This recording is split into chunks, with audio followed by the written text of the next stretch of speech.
Hello, welcome everyone to Thursday, or if you're watching this as a recording afterwards, welcome to whatever day you're on right now. Super excited to be joining you again on this topic of using LinkedIn more effectively, especially for those of you who are in sales roles, whether that's because you're a salesperson, you're a small business owner, solopreneur, freelancer, an entrepreneur. All of those roles, you are definitely salespeople. Your job is to get clients, to bring in more business. And really, we're all salespeople, right? And before we even dive in today, I'm going to apologize because I realized that the two topics I wanted to dive into today, how to share the personal side of us on LinkedIn and how to actually share internal content that your company or organization has created effectively on LinkedIn, could both be their own topics. In fact, are probably way too much just to even try to cover in a quick 20-minute LinkedIn live video. So we're going to start with how to dive into sharing on the personal side today on LinkedIn. We might get to sharing internal content at the end. We might not. If we don't, that's where we're going to start tomorrow. And because of the ongoing pandemic, I am going to be back next week, all week, probably at 11:30 Central Time, unless my wife kicks me out of the office, or my son Liam does at any given time. And next week, I'm really excited. We're going to be talking about what I think is such a critical skill right now, and I think people are still really not misjudging how to use it, and that's empathy. And even though we are in the online world right now, we'll eventually go back into the real world, and empathy is still important. Even in having a phone conversation and having a Zoom conversation, or even as we're going to talk about today, empathy is critical to really participating well in the LinkedIn space as well. So that's what we're going to dive into today. So let's do it. And what I really want to talk about is this concept that that I've been working with for a while, but actually it was a friend of mine who came up with this term that I still use, and it's such a great term. His name is Jason Seiden, to give credit where credit is due. And he came up with this term pro-personal, where he was suggesting that the online world was really showing us that the personal and the professional were combined.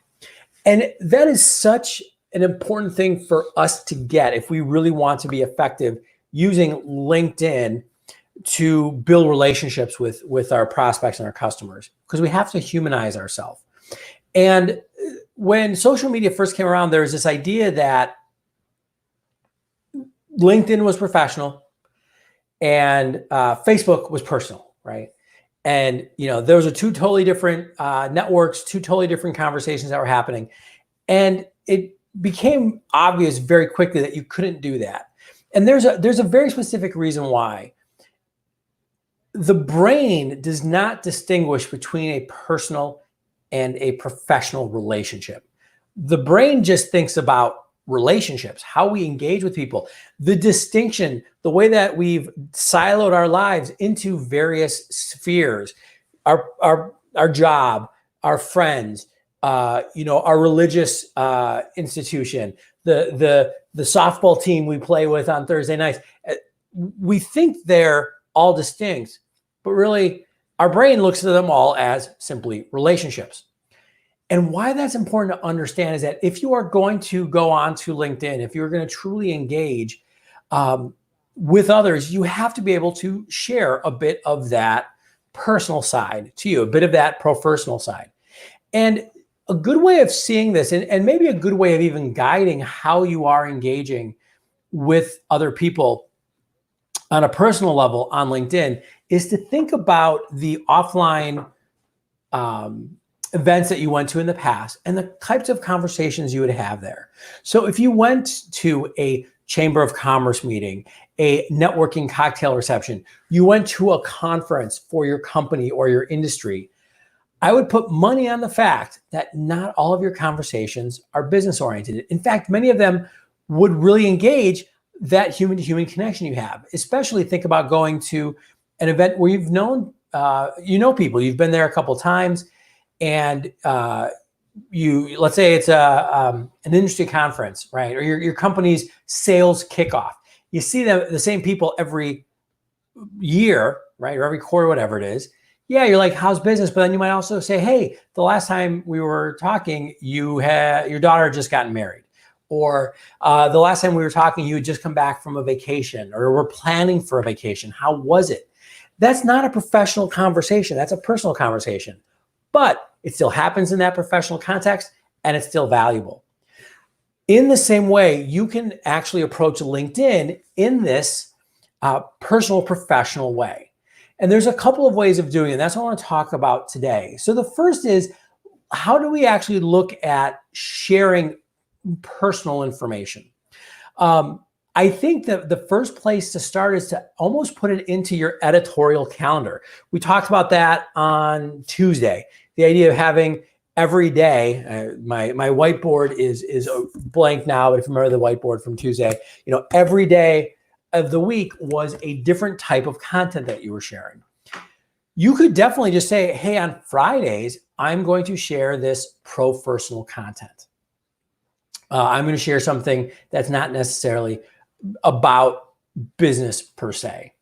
Or you could just mix it in when something comes up that you want to share, something that is, again, more personal. I suggest to most people that you want to look about maybe about 10 to 20% of your activity on LinkedIn being, again, more personally focused. That can be very much about, again, who you are as a person, but it can also be about topics that you're interested in that are not necessarily business. And so this is also a great place to talk about nonprofits or charities or causes that are important to you. Because if you think about it, you might share something about sustainability, or even if you volunteer at a local animal shelter, right? Like, that's, again, not professional if your job is financial analyst, but it presents a much more rounded picture of who you are. So that's the first thing, is just to consider that it's okay to start sprinkling that in.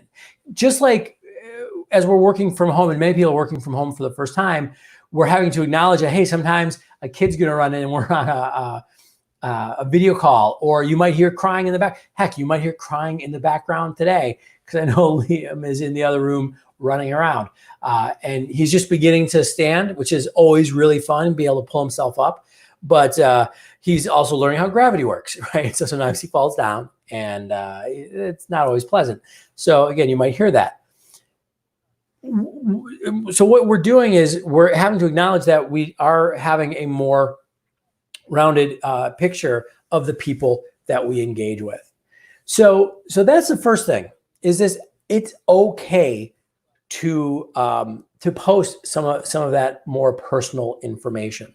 But what I wanted to talk about is, though, how do we do authenticity the right way? Because I want to address something which I think is actually very challenging for people. And it's actually a big mistake a lot of people make. There's this idea of vulnerability and the power of vulnerability. I think it's Brene Brown has been one of the big exponents, kind of the marquee guru, talking about vulnerability in business. There's the book Radical Candor. So there's this idea of like being authentic, which I 100% am on board with. I think authenticity is critical. I call myself D-Fish, right? Because that's, in the real world, in my personal life, that's what people call me. I was in a band, I got a weird nickname. It stuck. So that's fine. But I'm going to actually add another term here. And I want to suggest what I call strategic vulnerability. And what I mean by that is, be vulnerable, be human, but think about it first. Okay. And this is especially important in an online context. Just like you would talk to maybe a child who was just going on Facebook for the first time because they're 12, you'd be like, hey, you got to be really careful about what you post, because it's there for everybody to see and it'll follow you around. It's the exact same thing on LinkedIn.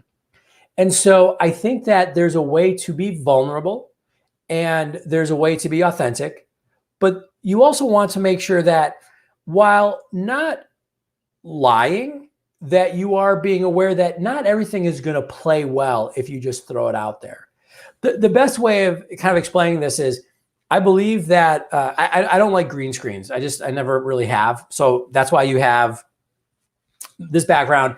That's why you have the crib in the background, because we're stuck right now in a 2-bedroom condo until we can move after this pandemic. So I'm sharing some office space. But you are still seeing, I cleaned everything up, I made it look nice. You're not seeing the chaos of a nursery, which is over here. In the same way, there's one thing to say, hey, this is a challenging time. Hey, this is what, some of the challenges I'm running into because of working from home, or the stresses that it's caused, or, it's been tough seeing, clients leave. That's good. But then pause and go, do I need to go further than that? I would suggest most of us don't. I've seen some posts in the last couple of days. In fact, one that I just saw from this sales leader who was talking about the challenge of laying off salespeople, which, hey, I've been in the position of having to let people go. It's not easy. And he was being very authentic, very vulnerable. It was on the cusp of being a little too much, right? Because there's also then a point where you can just, again, be too revealing, which there's a couple problems. One, it's TMI. It's just too much information. There's one thing to share and there's another thing to dump. And we don't want to do that. But the other thing that I think can be really important for us to remember is that this will follow us. And yes, you might want to, be vulnerable and honest right now. But if I see somebody who's a complete wreck on social media, that's going to color my opinion of them. So that's why, again, you've got to be strategic. Be open and honest with what's happening, but know that there's a right place and a right time. If it's one thing if you're having a conversation with somebody one-on-one, it's another thing if you're putting it out there for the whole world to see. So unfortunately, I don't necessarily have like a specific tool for this. And this is what's scary for people, because they go like, well, how do I find this balance? Somebody posted just before I jumped on, actually on the announcement for this, about the need for everybody's got to find their own balance. And that's absolutely true. What I might feel comfortable sharing, you might not, vice versa. That's okay. But just think, if I share this, how will people react to it, right? It's actually why sharing personal stuff, I don't think we really need to talk about, the two big ones, religion and politics, on LinkedIn. There's a reason why, not to avoid those topics because they're not important. They very much are to a lot of people.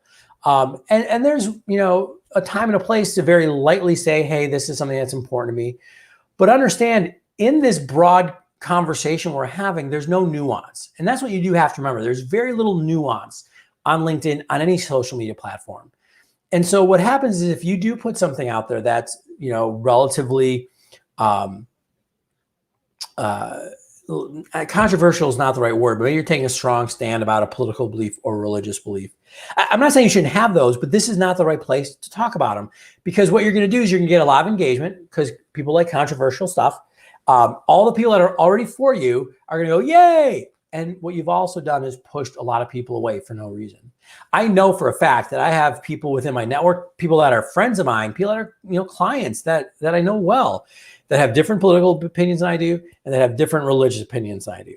And that's totally cool. We've actually talked about them, but not on LinkedIn, right? That's not the place for it. Over a beer, have at it. That's a great time to have those conversations. And so that's what I'm saying about being strategically vulnerable, right? Think first and go, is this the right place to put this out there? Is this the right place to have this conversation? Especially during these stressful times, we often want to be heard and we kind of want to vent. Find other places for it, right? Even if it's just a little bit to humanize yourself, great. But again, you can definitely go too far.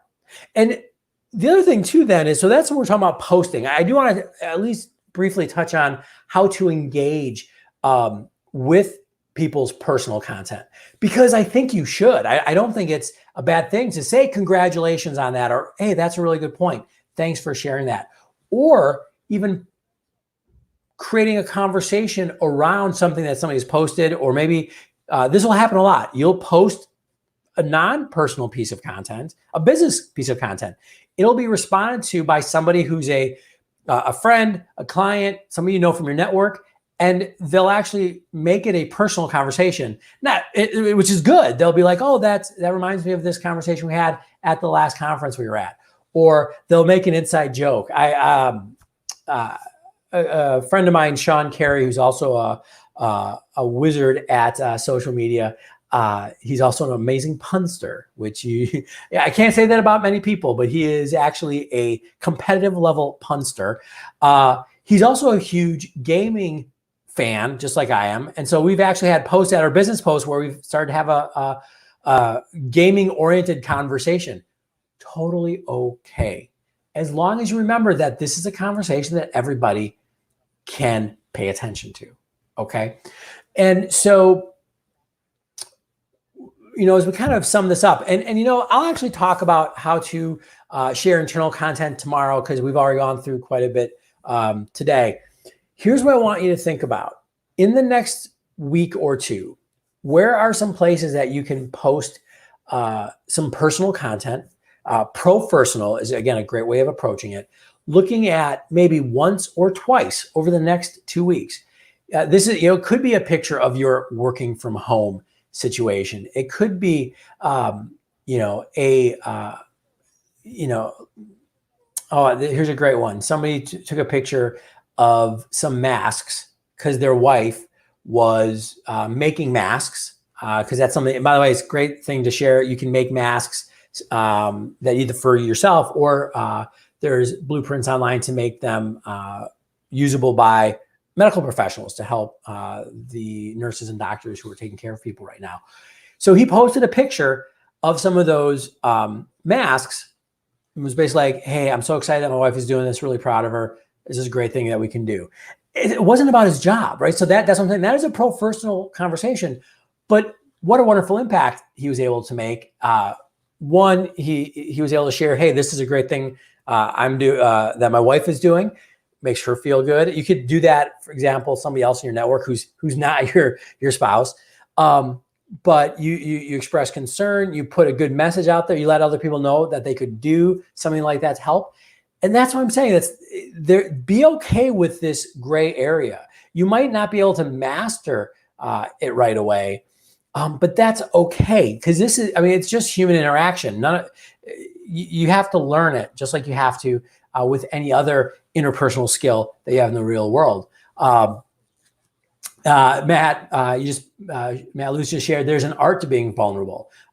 There is, and it's a developed skill, and you're not going to develop it until you start practicing it.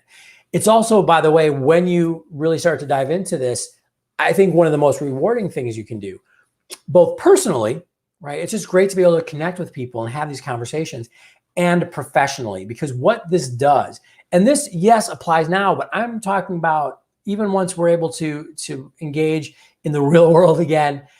If you want to think about what sales really is, there's the old sales adage: people do business with those they know, like, and trust.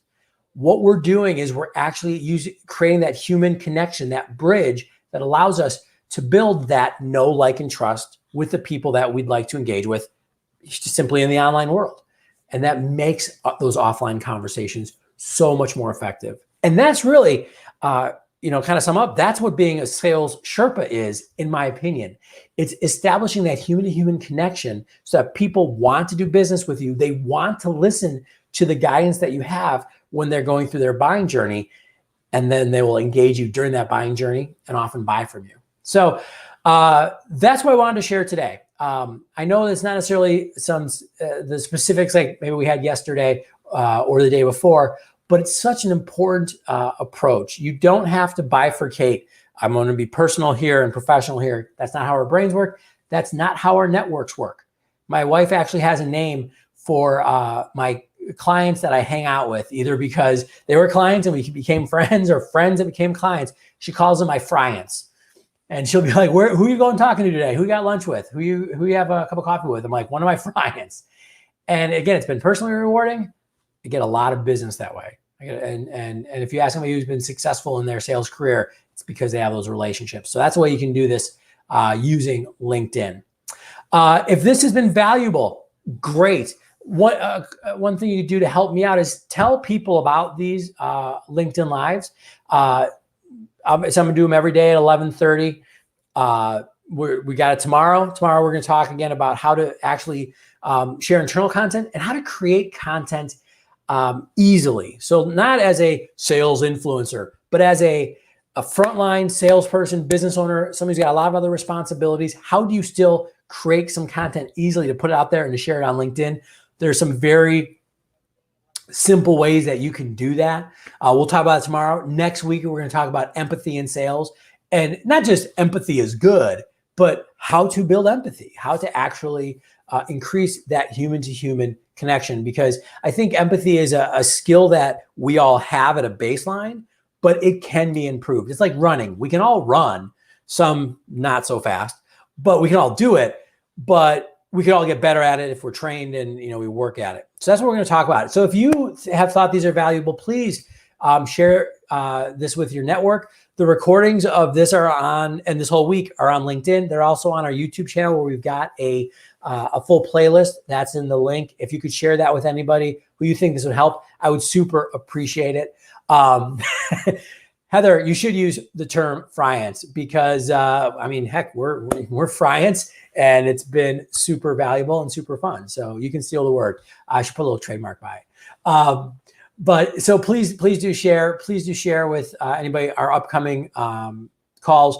If you have any questions, or if you have any ideas or things that you'd like feedback on, feel free to reach out to me. Shoot me a message on LinkedIn. You can also find all my stuff at davidjapfisher.com. I forgot to use my really cool rolling ticker tape at the bottom for tomorrow's content, so I got to make sure I do that at the end. As we're moving forward, if there's anything else I can help with, let me know. I'm loving sharing this information with you. If you know of an organization who's looking for some support, some virtual support during this time, I do a lot of webinars. So if your sales team, your organization would love to have somebody like me come in and talk about LinkedIn, sales, networking, any of that kind of good stuff, please reach out to me. Because like all of my colleagues, we're trying to adjust to this new normal and take care of the fact that our pipeline, especially the speaking pipeline at conferences and in-person events, has gone away overnight. But yeah, let me know if there's anything else I can do to help. And to finish up, please don't go outside. Please, take social distancing seriously. The numbers that we're seeing as far as who this is going to affect and how this is going to affect them are staggering and heartbreaking. And everything we can do to minimize the impact of this is going to be really important. And if you do have to go outside, stay safe, and make sure you say thank you to the people that don't get to sit at their desks and just do a call, watch a video. The people that are, delivering all our deliveries, the truck drivers that are making sure our supply chain keeps working, the grocery store workers, the warehouse workers that, again, making all of the supply chain continue to function, the post office workers, the bus drivers and train conductors here in Chicago. Make sure if you do run into those people, just say thanks. And of course, if you do know any, or if you are a healthcare professional, thank you so much. I can't imagine what it's like to be working in the environments you are right now, but you guys really are the true rock stars. So thank you for that. And as always, we finish off with these three things. Everybody, make sure to be patient, be kind, and take care of each other. We'll see you tomorrow. Bye.